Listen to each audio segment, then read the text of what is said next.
갈등사파연대 성명서 낭독이 있겠습니다. 대법의 미군 위안부 배상 판결은 한미 동맹을 해치는 반미 선동의 도화선이다. 9월 29일 대법원은 정부가 원고들에게 각 300만원에서 700만원씩 지급하라고 판결한 원심을 확정했다. 이는 권위주의 정권 시절 국가가 미군 기지촌을 관리하면서 미군을 상대로 한 성매매를 적극적으로 조장, 정당화했다는 것이 사법부 판단이다. 미군 위안부에 대한 대법원은 국가가 군사동맹 외화벌이 수단으로 성매매를 조장했다는 원심의 판단을 유지하면서 국가가 준수해야 할 준칙과 규범을 위반한 것이라고 밝혔다.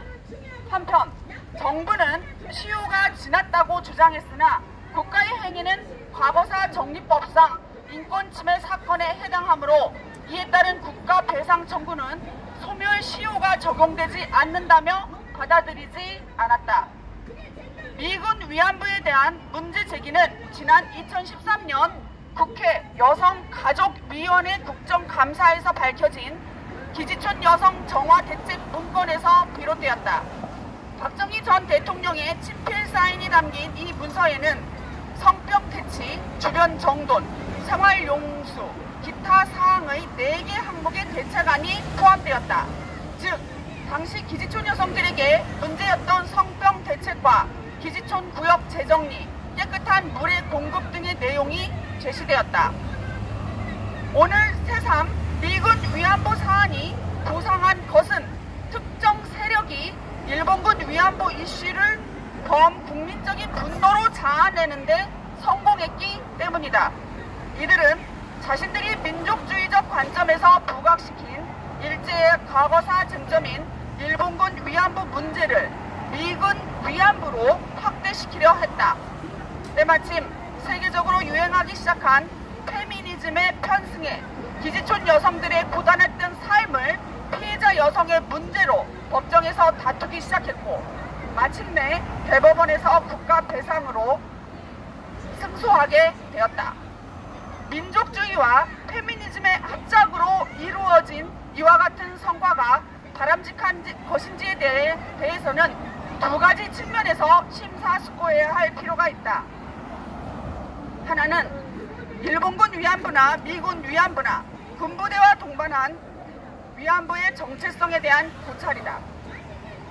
전쟁 시기에 혹은 준전 시기 위안부들은 군 주둔지에서 성폭력 예방과 법 제도적 합법화 내지는 관용 정책에 힘입어 상업적인 매춘 활동이 가능했다.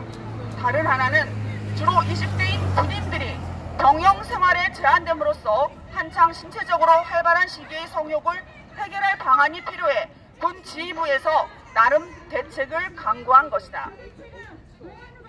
이에 대해서는 아시아 태평양 전쟁에서 패전한 일본이 미군의 본토 진주를 앞두고 양가의 자녀를 지키기 위해 미군의 성적 위안시설을 설치한 정책을 눈여겨봐야 한다.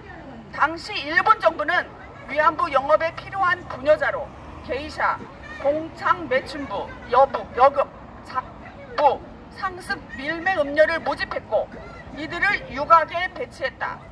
일본 지식인들은 이른바 성의 방파제를 구축한 일본 정부가 오히려 여성의 인권을 침해했다며 한때 비난하기도 했으나 정작 피해자여야 할 일본 성노동자들이 일체 침묵함으로써 더 이상 문제가 될 수 없었다.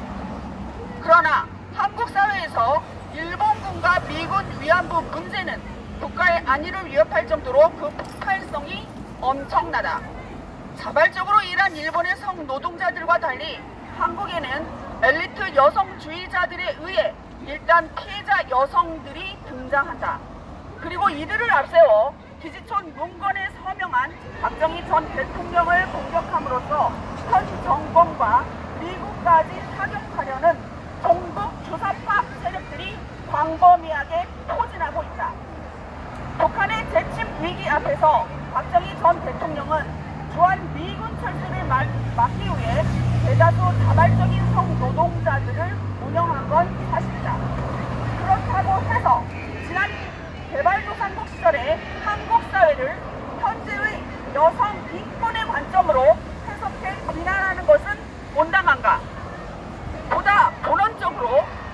결과적으로 성이 차단된 병사들이 위안부를 찾는 것을 어떻게 볼 것인가?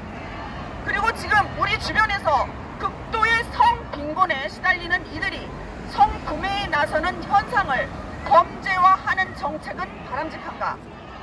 우리는 솔직하게 자문해 봐야 한다. 여성가족부 해체를 공언한 윤석열 정부는 이번 대법의 미군 위안부 배상 판결이 한미동맹을 해치는 반미 선동의 도화선이라는 점을 분명하게 인식해야 한다.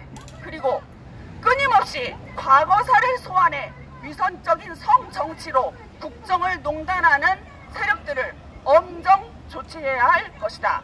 2022년 10월 5일 한일 갈등 타파연대 이상입니다.